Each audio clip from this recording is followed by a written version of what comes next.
Vamos ouvir a palavra do Senhor neste momento com o pastor Clemente. Cumprimento os irmãos com a paz do Senhor Jesus. Abra a tua Bíblia. Primeira carta de Paulo aos Coríntios, capítulo 3, que diz assim o texto sagrado: Irmãos, não pude falar a vocês como a espirituais, mas como a carnais, como crianças em Cristo. Porque dei a vocês leite e não alimento sólido, pois vocês não estavam em condições de recebê-lo. De fato, vocês ainda não estão em condições, porque ainda são carnais.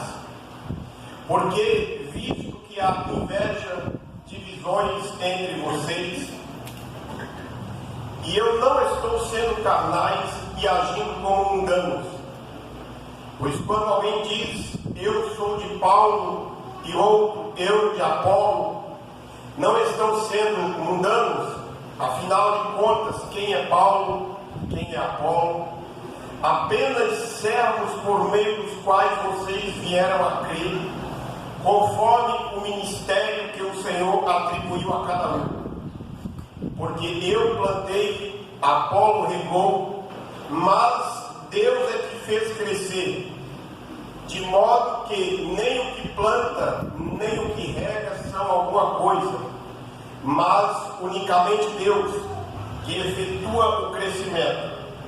O que planta e o que rega tem um só propósito, e cada um será recompensado de acordo com o seu trabalho, pois nós somos cooperadores de Deus, porque vocês são lavoura de Deus e edifício de Deus.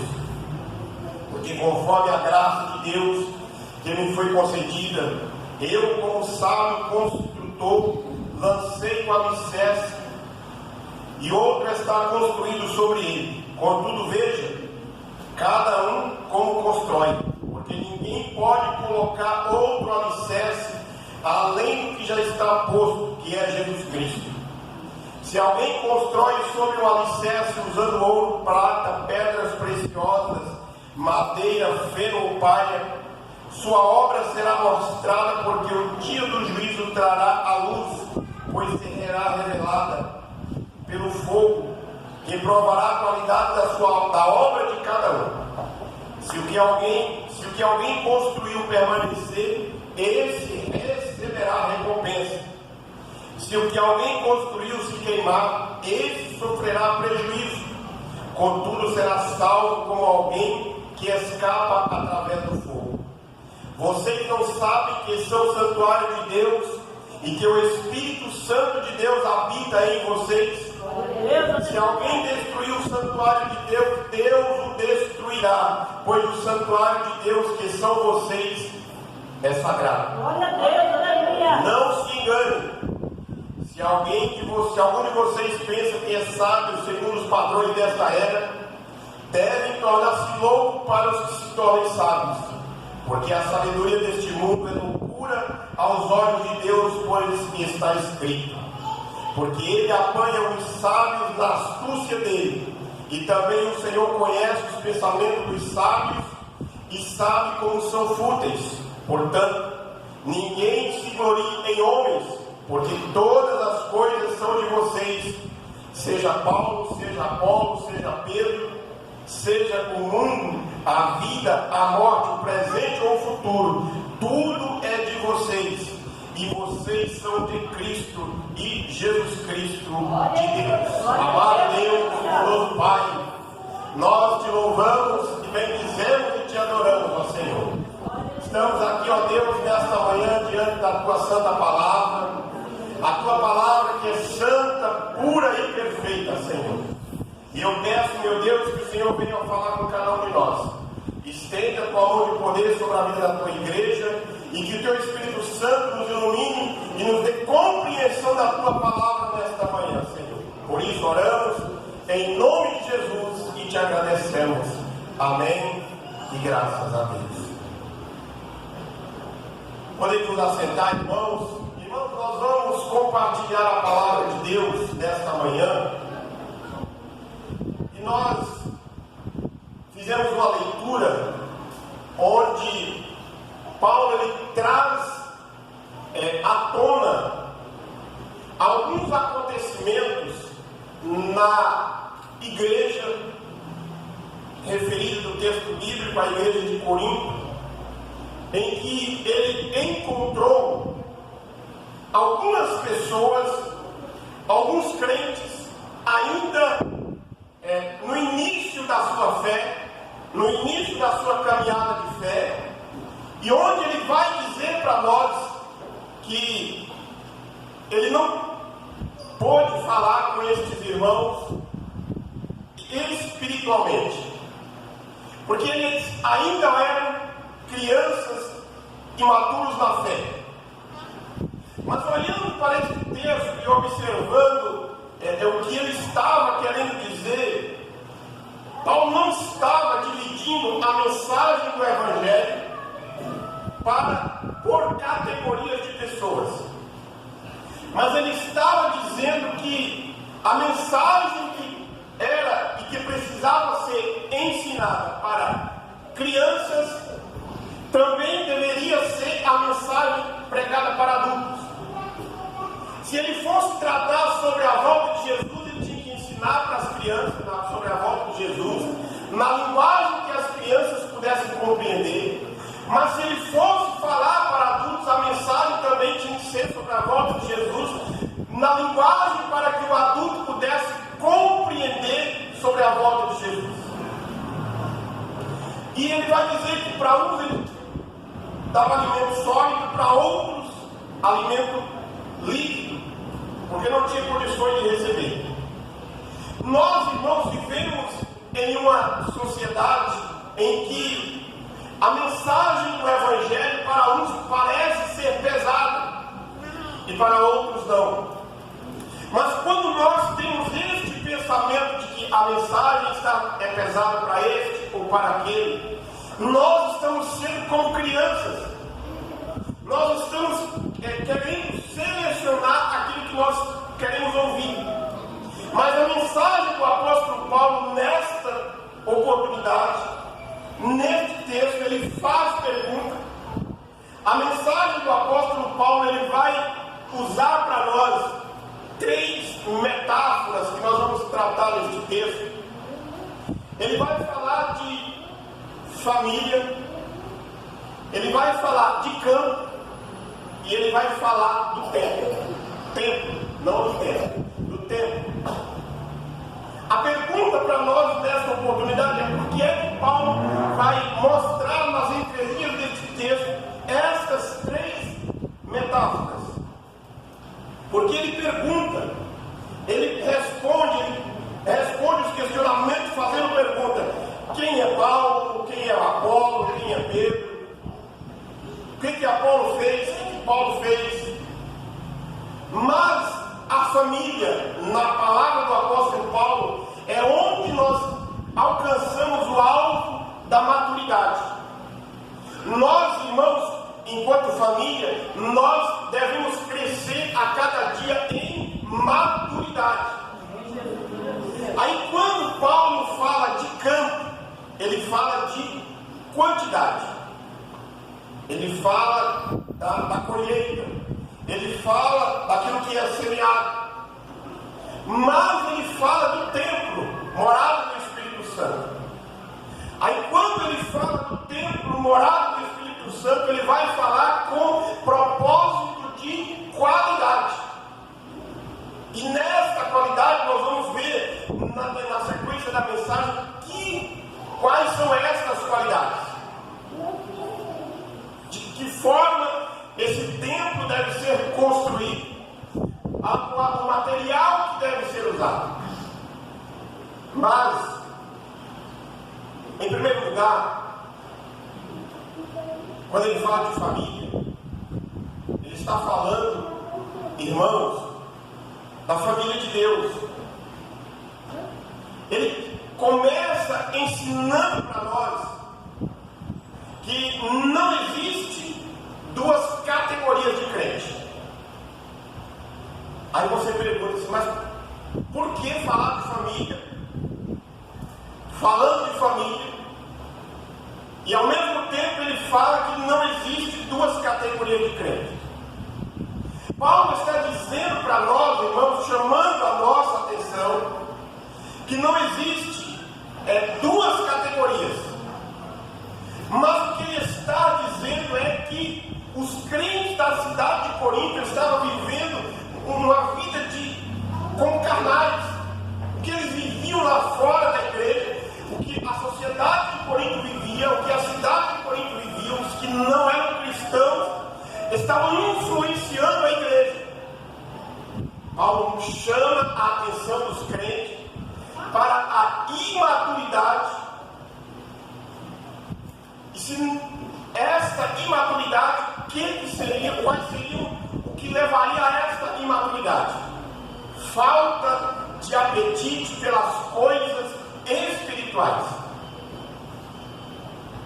Eu falo para você, eu pergunto, não precisa responder.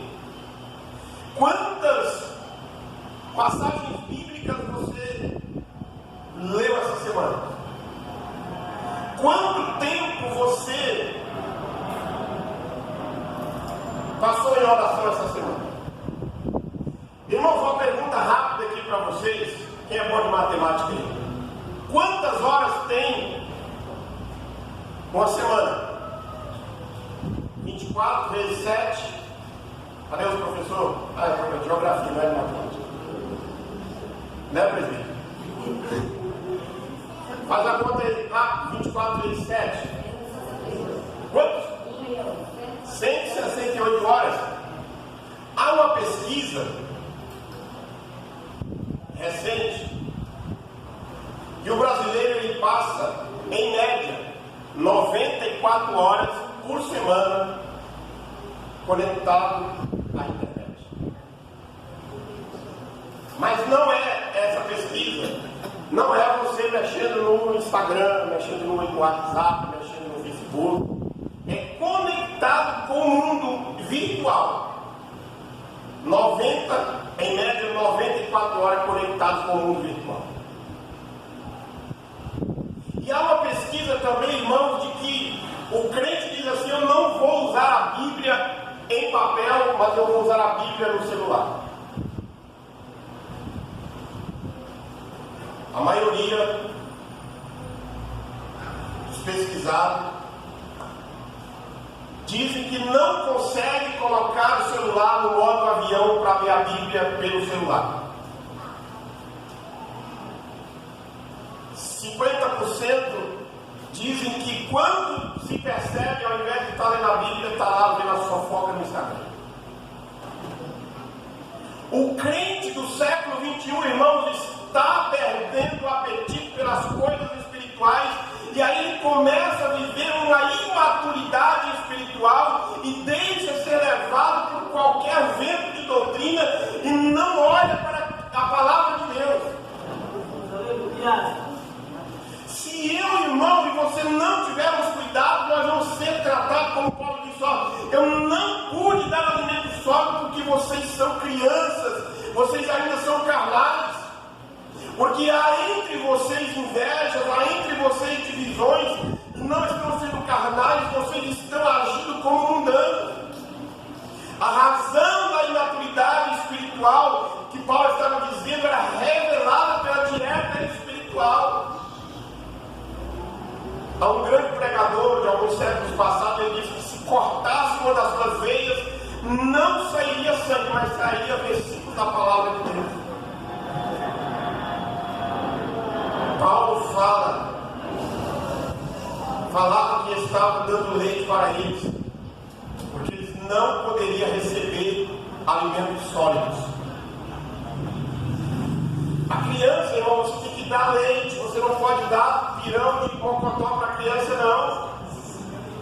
Mas espiritualmente você precisa ensinar para ela que Jesus Cristo vai voltar, que Jesus vai punir ela por causa dos seus pecados, que o homem pecador que não se arrepender vai passar pelas consequências do seu pecado, vai ser lançado no lago de fogo onde há choro e ranger de dentes. A imaturidade é consequência de relacionamentos mal orientados. É conhecida quando o crente deixa de viver em união para formarem partidos dentro da igreja. Veja no versos 3 e 4. Porque ainda são carnais, porque há inveja, divisão. Não estão sendo carnais e agindo como mundanos, pois alguém diz: eu sou de Paulo, e o outro: eu sou de Apolo. Não estão sendo mundanos. A igreja, para alguns, era boa quando o pastor Paulo estava lá. A igreja, para outro grupo de pessoas, era boa quando o pastor Pedro estava lá. Ou para quando o pastor Apolo estava lá, porque Apolo era nascido na Grécia, Apolo era da filosofia. A mensagem de Apolo era a mensagem que inflava o homem. Mas a mensagem do pastor Pedro era chamar o arrependimento, porque Pedro é nascido no judaísmo, e Pedro entendeu o arrependimento, ele foi tratado por Jesus Cristo, e aí fomenta a imaturidade, e aí começa a formar partido. Daí muitas situações trazem para o século XXI, irmãos, e as igrejas são rachadas, divididas por causa de partidos. Não, se o grupo é esse, não tem espaço para outro.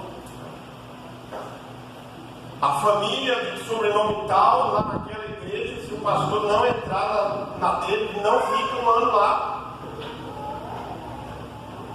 A primeira reunião que bate de frente, na segunda-feira, o telefone do superintendente já toca. É assim, irmão, era assim na cidade de Corinto. E em muitos lugares é assim também.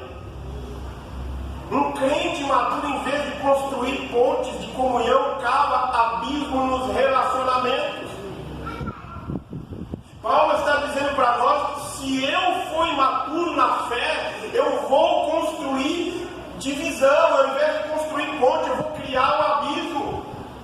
É a história do homem lá que brigava com o vizinho e tinha um rio que passava, e ele contrata o carpinteiro, compra toda a madeira e fala: eu quero que você faça um muro de 5 metros de altura, que eu não quero ver a casa daquele homem. O contratante viaja, quando ele volta, ao invés de ter um muro, tem uma ponte. Aí o dono da obra pergunta para o carpinteiro: mas eu falei para você construir um muro aqui, você construiu uma ponte. Ele diz: o meu Jesus me ensinou que eu não posso construir muro, mas eu preciso construir ponte. Amém, glória a Deus. A barreira que impedia de você chegar até lá era o rio, agora não tem barreira. Agora você pode ir lá e conversar com o outro homem lá. E a história diz que ele foi lá e a conversa era diferente por causa. Eu só olhava de longe, eu não aproximava. Havia um abismo, e Jesus é esta ponte de relacionamento dentro da família carnal lá na nossa casa, e é uma ponte de relacionamento dentro da nossa comunidade, dentro da nossa igreja. Mas eu quero caminhar com vocês aqui, irmãos. Segundo lugar, a igreja é a lavoura de Deus. Afinal de contas, versículo 5, se você tiver com a Bíblia aberta, quem é Paulo? Ou seja, quem é Apolo, quem é Paulo? Ele diz: apenas servos por meio dos quais vocês vieram a crer, conforme o ministério que Jesus atribuiu a cada um. Quem é o João? Quem é o Eduardo? Quem é a Maria? Quem é a Júlia? Apenas servos dos quais Cristo confiou o ministério a cada um de vocês. Aí, irmãos, aí o João planta, o Eduardo planta, a Júlia rega, a Maria rega, e quem vai dar o crescimento de Deus. É isso que Paulo está dizendo para nós.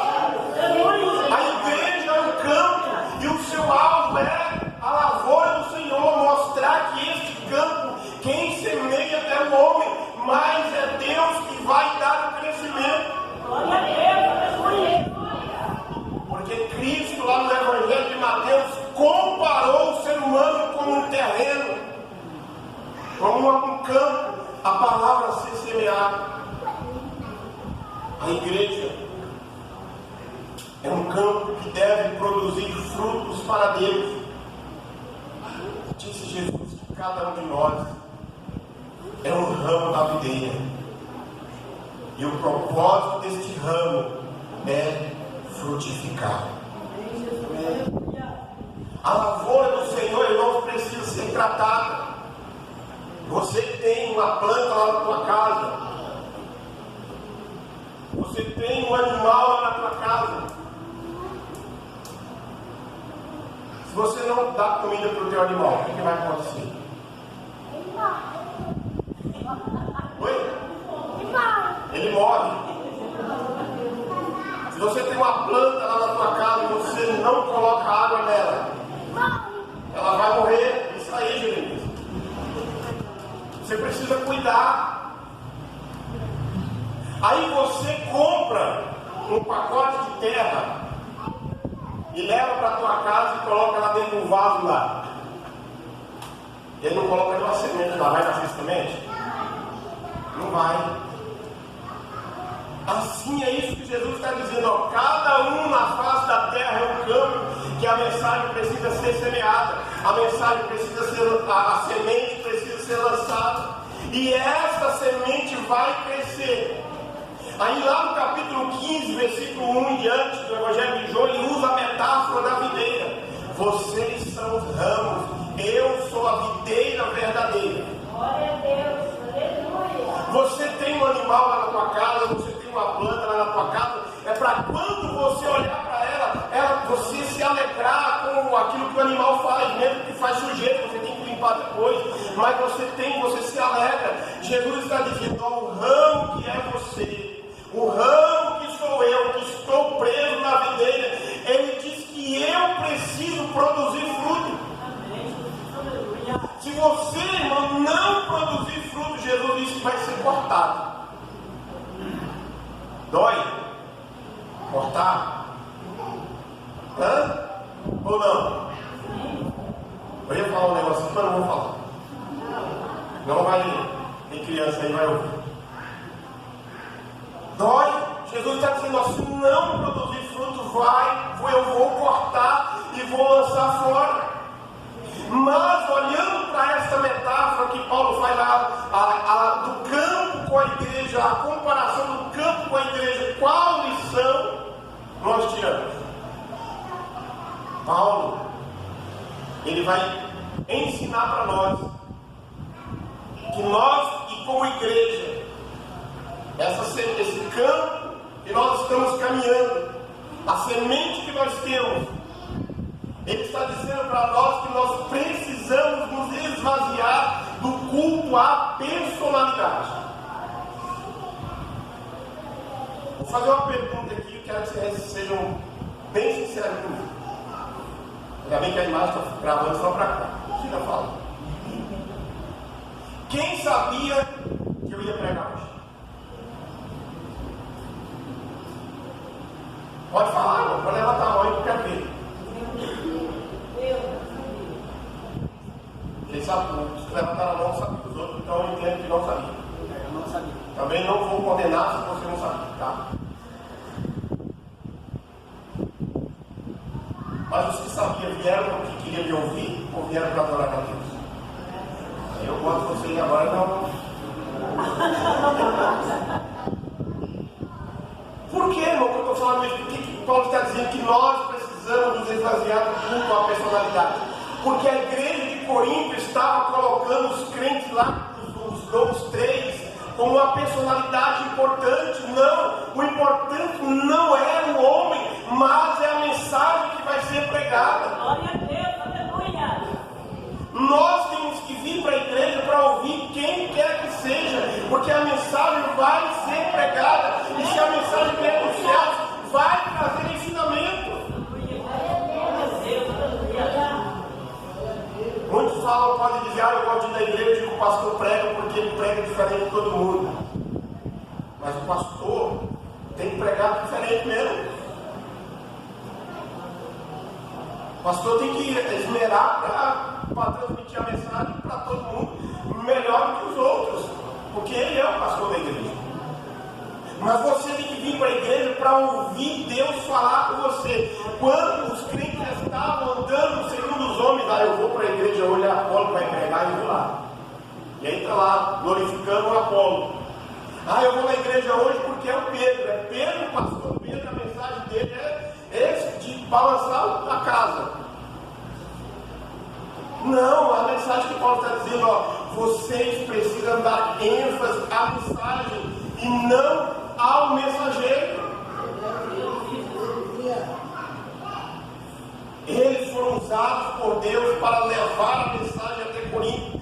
Por meio deles é que o Evangelho chegou à igreja de Corinto. E quem deve estar em destaque é o dono do Evangelho, que é Deus, é o dono da igreja, não aquele que vai anunciar a mensagem. Paulo ensina para nós que nós não devemos cultuar a personalidade terrena. Mas Paulo ensina para nós, irmãos, que nessa igreja que tinha tanto problema, que tinha tanta dificuldade de relacionamento, Paulo vai dizer para nós que nessa igreja tinha a multiforme graça do dom derramado por Deus. Jesus, aleluia!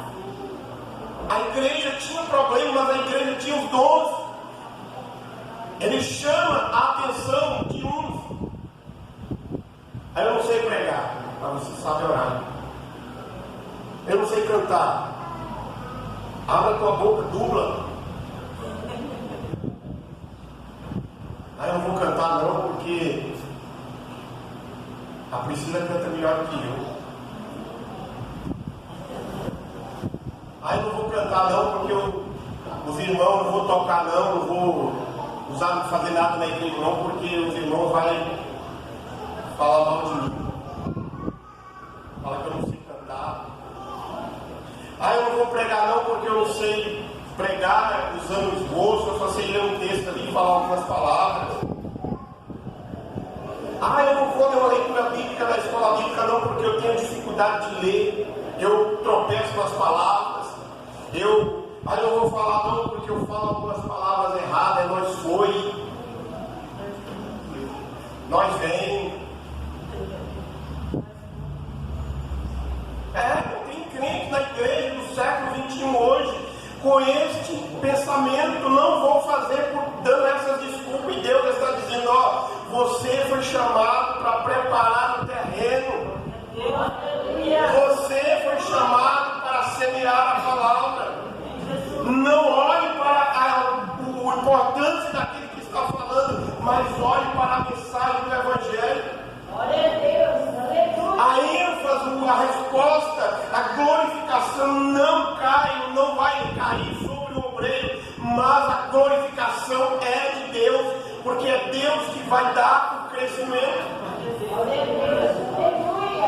E esta igreja, ela tem, que é um corpo, esta igreja que tem diversos membros, esta igreja que tem diversos ministérios e dons, precisava caminhar de forma contínua diante de Deus, fazendo a vontade de Deus, para o crescimento da obra de Deus e para a glorificação do nome de Deus. Paulo ensina também para nós a interdependência dos ministérios na igreja. Veja no versículo 8: o que planta, o que rega, tem um só propósito, e cada um será recompensado de acordo com o seu trabalho. Aí, quando eu falei antes nas desculpas, você vai ser recompensado também pelas suas desculpas. Não sei de que forma. Paulo, Pedro, Apolo, em nenhum momento dá-nos a entender que eles estavam competindo entre si dentro da igreja. Mas os crentes olhavam para eles e competiam. Mas ao contrário, eles estavam fazendo um trabalho sob o senhorio de Cristo. e regaçam tarefas vitais, e cada um depende da outra. Nós, igreja, estamos no mesmo barco. Nós, igreja, estamos no mesmo time. Nós estamos na mesma obra e nós devemos ter o mesmo objetivo. Glória a Deus, aleluia, aleluia. E aí Paulo vai dizer para nós que não é espaço para a vaidade. A grande ênfase que Paulo chama a atenção dos crentes de Corinto é sobre Deus e não sobre o homem. Li uma história de um pregador e ele, fazendo uma conferência evangelística na Argentina, em um dos estádios dos times lá da Argentina, alguém chega para ele e diz assim: ó, tem nas arquibancadas tem 30 mil pessoas, no gramado tem 20 mil pessoas sentadas,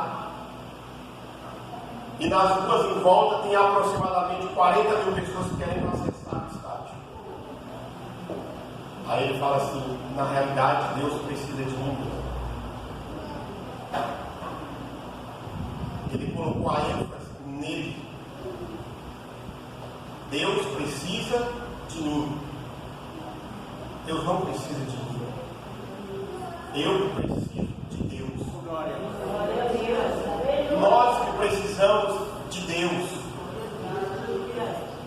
E a história diz que a partir daquele dia, na sequência da vida daquele homem, foi só pecado. Ele subiu na escada da soberba. E a soberba é um passo para a queda. A ênfase tem que estar em Deus e não no homem. Quando eu, igreja, começo a colocar o holofote no outro, humano, eu demonstro imaturidade espiritual. Quando eu promovo culto à personalidade, eu estou buscando a glória dessa pessoa. Eu estou colocando essa pessoa no pedestal. Eu estou dizendo que essa pessoa ela pode usurpar a glória de Deus. Mas quando eu esvazio de todas essas vaidades, não importa quem é que vai falar, não importa quem é que vai cantar, nós olhamos para a glória de Deus. É Deus, aleluia, é Deus. Irmão, você olha aqui, ó. Nós não temos os melhores instrumentos, mas é o que nós temos. E eu glorifico a Deus não pelo instrumento, mas por quem usa. Porque sai um som que me agrada e que eu creio que agrada a Deus. Entra, na hora que você tiver tempo, entra no Facebook ou no Instagram da Junta de Missões e olha os nossos irmãozinhos lá do outro lado do Atlântico.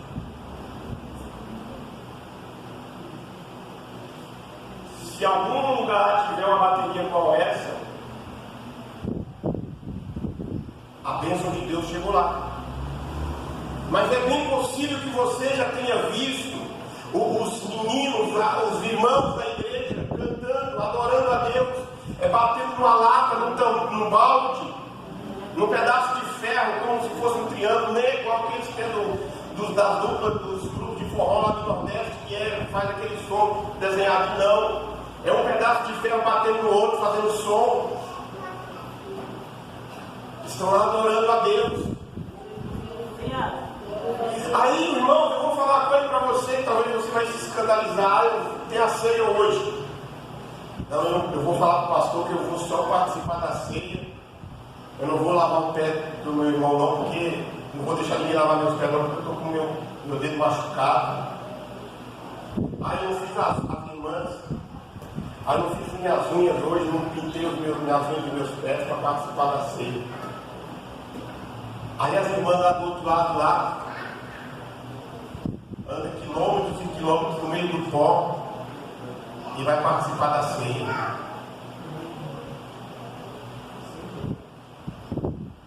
Quando tem água. Ah, eu quero batizar, mas tem que ser num tanque, porque eu não vou entrar na represa não.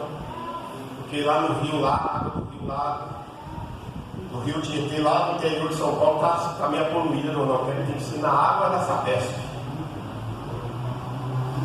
Aí quando...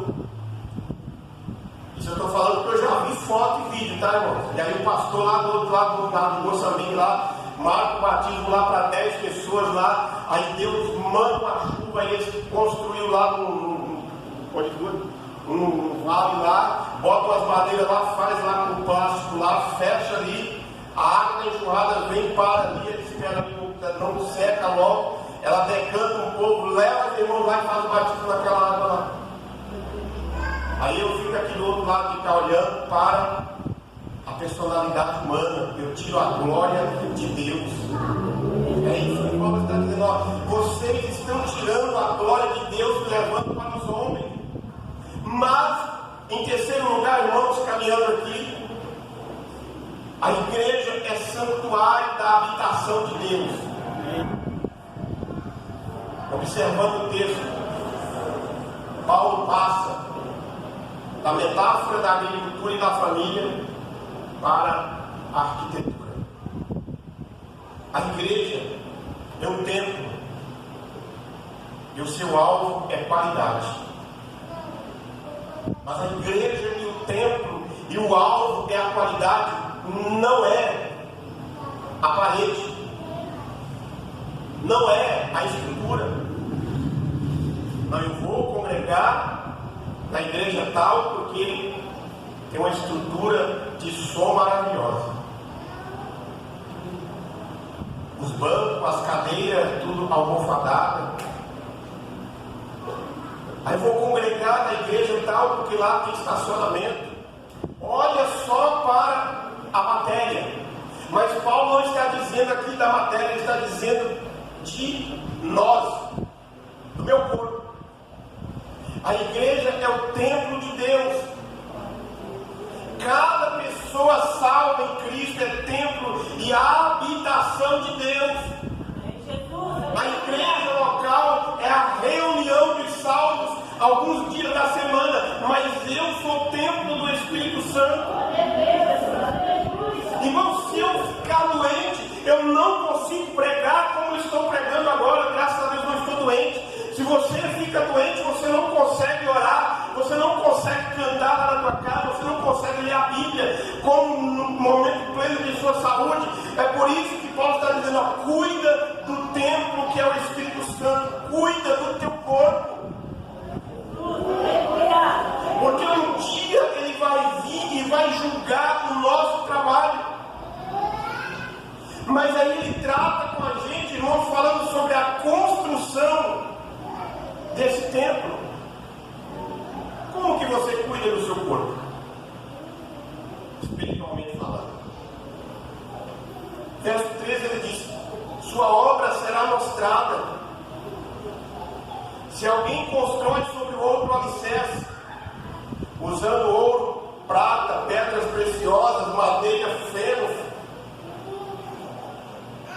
sua obra será mostrada, porque o dia do juízo trará a luz, pois será revelada pelo fogo, que provará a qualidade de cada um. Devemos construir sobre o fundamento certo. Por mais leigo que seja a pessoa, tanto homem quanto mulher, ele sabe que uma obra precisa ter um alicerce. E este alicerce é fundamental. E Paulo está dizendo que este alicerce que a igreja precisa ser construída em cima não é o Papa, não é o pastor, não é o missionário, não é a missionária, não é a pastora, algum lugar que usa, não é o líder da igreja local. Mas o alicerce é Jesus Cristo. Lá em Mateus ele diz para mim, e sobre essa pedra, a palavra certa é sobre essa pedra, edificarei a minha igreja. Você, Pedro, você é uma pedra pequena. Você é a fagulha de uma pedra. Mas sobre esta pedra edificarei a minha igreja. Precisamos edificar a nossa igreja sobre Jesus Cristo, que é o fundamento. E aí o próprio Jesus disse que as portas do inferno não prevaleceriam contra ela. Cristo é a pedra sobre a qual nós edificamos e somos edificados. A igreja não poderia ser edificada sobre a vida de Paulo. A igreja não pode ser edificada sobre a vida de Pedro, porque todos eles morreram e aguardam a ressurreição. Mas a igreja precisa ser edificada sobre Jesus Cristo, que está vivo e permanece para sempre. Glória a Deus, aleluia. E precisamos, irmãos, construir com o material certo. Paulo fala de materiais aqui, ó: ouro, pedras, prata, madeira, feno ou palha. Ele cita esses materiais, alguns de grande valor e de difícil ser adquirido. Quem tem aqui 500 gramas de ouro em casa? Aqui, dos que estão aqui. Quem tem 500 gramas de prata em casa? Ninguém, né? Por quê? Porque é difícil de ser obtido. Mas ele está dizendo: ó, a tua vida espiritualmente falando, você precisa ser construída com ouro. Você precisa construir com prata. Mas quem tem alguma coisa de madeira aqui em casa? Madeira tem, né? De barro tem. E o barro e a madeira é fácil de ser adquirido. Tem o seu valor também. O que representa que Paulo está dizendo aqui, irmãos, não é sobre o material. Ele está falando de pessoas. Ele está falando da doutrina. Ele está falando da verdade do Evangelho. E esta construção precisa ser com material nobre, extraído da palavra de Deus. É preciso cavar na palavra de Deus. É preciso mergulhar nas riquezas do Senhor. É preciso alimentar das finas iguarias do Senhor Jesus Cristo, daquilo que Ele serve na mesa, o de melhor. Pensa, irmãos, na alegria de Mefibosete quando Davi falou: a partir de hoje, o resto da sua vida, você vai comer na mesa do rei. Glória a Deus. Pensa na alegria dele. Porque ele podia sentar em qualquer outro lugar, comendo a mesma comida. Não alegraria ele tanto sentado na mesa junto com o rei. Jesus está dizendo: ó, você precisa sentar na mesa comigo e comer das finas iguarias que eu estou servindo para você, que está na minha palavra. Ele fala: santifica na palavra. Buscai como o reino de Deus. Eu sou o pão da vida. Eu sou a luz do mundo. Devemos construir de acordo com o plano correto. Se quisermos construir do jeito que Deus quer, devemos construir de acordo com o plano correto. Fala com Deus: olha, Senhor, é isso mesmo que eu tenho que fazer.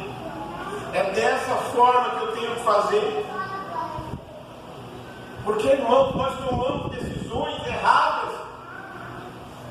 E quando nós tomamos a decisão errada, que enxergamos o erro, nós vamos falar com Deus e pedir a orientação. Os irmãos que conhecem de construção aqui, o arquiteto entrega a planta para você. Se você tiver dúvida, o que você tem que fazer? Hein, caminhões? Quer pedreiro? Perguntar. Se você não perguntar e fazer, não, eu acho que é assim e vou fazer. Aí quando o arquiteto vem, que ele faz a leitura da planta, ele faz a leitura da obra, não, essa coluna está errada. Tem que tirar essa coluna daqui. Porque construiu com o plano errado. Por isso que tem que perguntar, e nós devemos perguntar para Deus. Porque a sabedoria principal vem de Deus. E a sabedoria que o mundo quer implantar em nós desagrada a Deus. A sabedoria do mundo não funciona na igreja. Aquilo que o mundo valoriza, o reino de Deus despreza.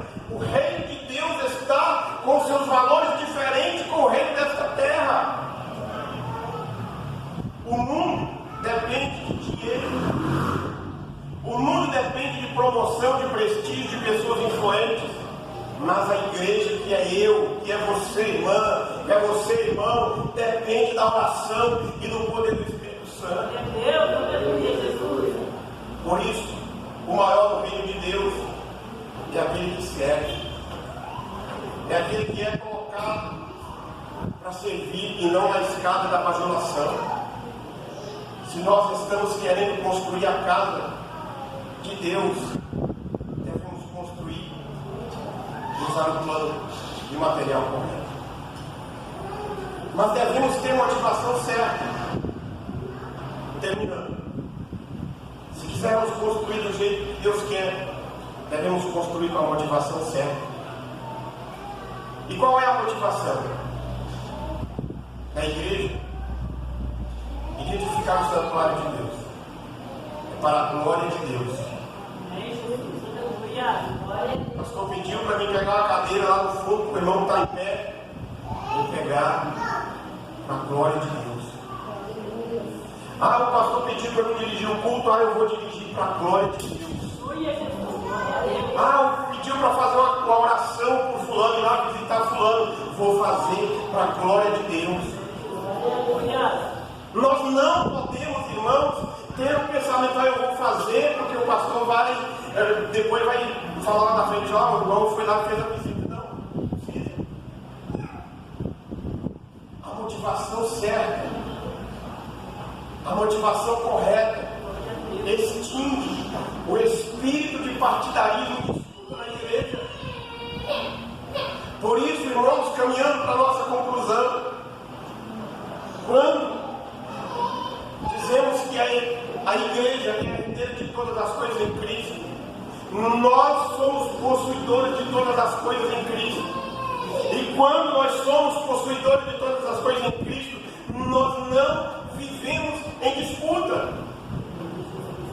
Os discípulos falaram para Jesus: Senhor, a mãe de dois deles falou: Senhor, meus filhos, quero que eles um sentem da sua direita e o outro da sua esquerda. Jesus disse: a mim não compete a isso. Era disputa.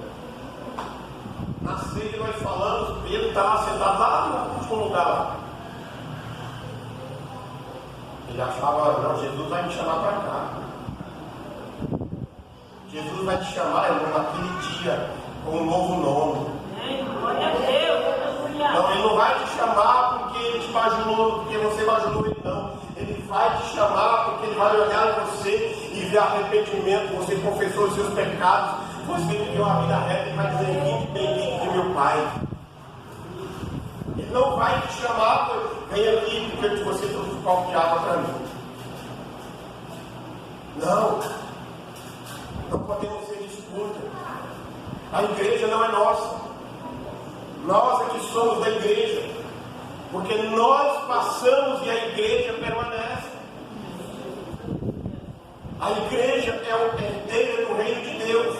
Tudo que o Pai tem é do Filho. Cada crente tem todas as coisas em Cristo. Quão ricos somos em Cristo.